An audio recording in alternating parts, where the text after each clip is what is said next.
Praise లో హల్లెలూయా. ప్రభు యేసుక్రీస్తు నామంలో ప్రియ సహోదరి సహోదరులకు నా హృదయపూర్వక వందనాలు. ఈ దినము దేవుడు మనతో మాట్లాడిన మాట 41వ కీర్తన 1వ వచనం, బీదలను కటాక్షించువాడు ధన్యుడు, ఆపత్కాలమందు యెహోవా వానిని తప్పించును. యెహోవా వారిని కాపాడి బ్రతికించును, భూమి మీద వాడు ధన్యుడను. దేవుని స్తోత్రం. హల్లెలూయా. ఇక్కడ దేవుని యొక్క వాక్యాన్ని మనం చూసినట్లయితే, వేదనను కటాక్షించువాడు ధన్యుడు, ఆపత్కాలమందు యెహోవా వానిని తప్పించును. మన అనేక మార్లు ప్రభా ఎందుకు నాకు ఈ పరిస్థితి, ఈ బేదరికం ఎందుకు, ఆర్థికంగా నేను ఇబ్బందుల్లో, కష్టంలో, నష్టంలో నేను ఉన్నాను అని అనేక మార్లు మనం బాధపడుతూ ఉంటాం. ప్రియ సహోదరి సహోదరులారా, మనము మరి లాజరును ధనవంతుడు చూసినట్లయితే, లాజరు భయంకరమైన కురుపులతో మరి ఆ ధనవంతుడి యొక్క బల్ల మీద నుంచి పడి రొట్టె ముక్కలను తిని బ్రతికేవాడు. అలాంటి వాడు దేవుని ఎరుగుట వలన, దేవుని యందు విశ్వాసంతో బ్రతుకుట వలన మరి ధనవంతుడు చనిపోయి ఉన్నాడు, లాజరు కూడా చనిపోయి ఉన్నాడు. ఆ సమయంలో ధనవంతుడు మరి పాతాళంలో ఉన్నాడు. మరి ఆ యొక్క లాజరు అబ్రహాం రొమ్మున కూర్చుని ఉండుట ధనవంతుడు చూసి ఉన్నాడండి.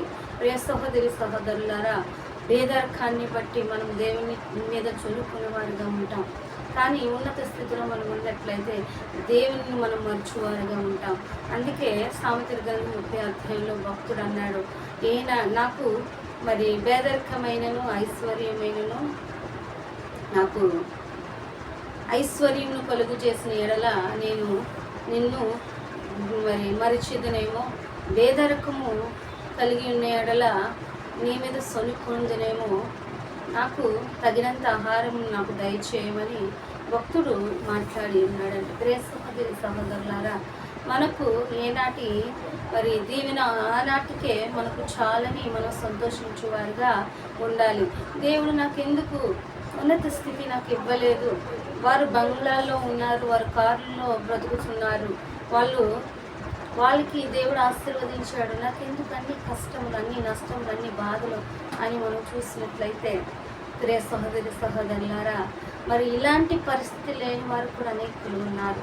వారిని బట్టి మనం ఆలోచన చేసుకొని, ప్రభు వారికంటే నాకు ఉన్నతమైన స్థితి నాకు ఇచ్చావు ప్రభు, నీకు వందనాలు ప్రభు అని కృతజ్ఞత కలిగిన వారిగా మనం ఉండాలి.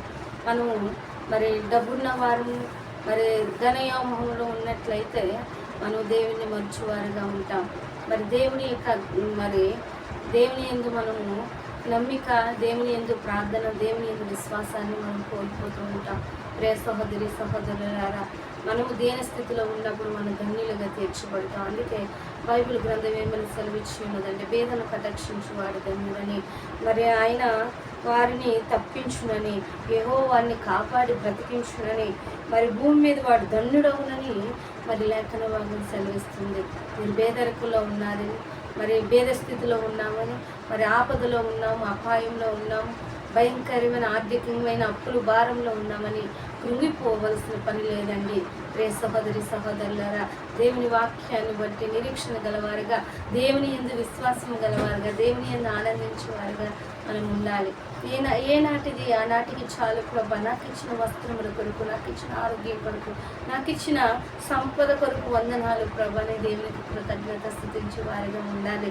కోట్ల సంపాదించుకున్న వారికి మనస్తాపన, శాంతి, సమాధానం ఉండదండి. మరి దేవుడు మనకు అంతకంటే విలువైన శాంతి, సమాధానము, నెమ్మది దేవుని సన్నిధిలో మనకు ఉంటుంది. ప్రియ సహోదరి సహోదరులారా, మీరు అప్పులు భారంలో ఉన్నప్పుడు, ఆర్థిక పరిస్థితుల్లో ఉన్నప్పుడు, ఇరుకుల్లో ఉన్నప్పుడు, ఇబ్బందుల్లో ఉన్నప్పుడు దేవుని మీద సునుకునే వారి కంటే దేవుని సన్నిధిలో ప్రభా, నాకు ఇలాంటి స్థితి ఇచ్చావు ప్రభా, నీ సన్నిధిలో నేను ముందుకు సాగే యోగ్యత నాకు కలిగింది ప్రభా అని దేవునికి కృతజ్ఞతాస్తుతులు చెల్లించేవారుగా ఉందాం.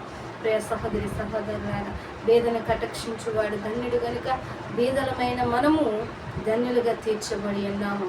మరి ఈ వాక్యాన్ని జ్ఞాపకం చేసుకుని ముందుకు సాగవలసిందిగా పరిశుద్ధాత్మ దేవుడు బోధించి ఉన్నాడు. ఇటు వాక్యం దేవుడు దీవించుగాక. ఆమేన్. దీన స్థితి యందునా సంపన్న స్థితి అందునా, దీన స్థితి అందునా, సంపన్న స్థితి అందునా, పడినను ఎగిరినను నీ కృప కలిగి ఉంటినే, పడినను కృంగినను నీ కృప కలిగి ఉంటినే, నిత్యము ఆరాధనకు నాదరమా, స్తోత్ర బలులు నీకే అర్పించద యేసయ్యా, నిత్యము ఆరాధనకు నాదరమా, స్తోత్ర బలులు నీకే అర్పించద యేసయ్యా, రాజా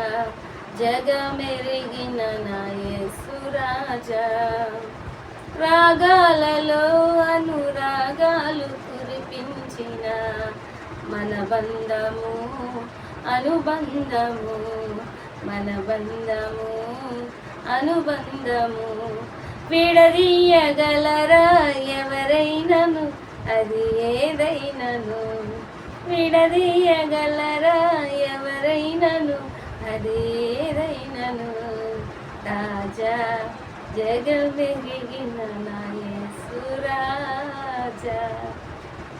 స్తోత్రం. హల్లెలూయా.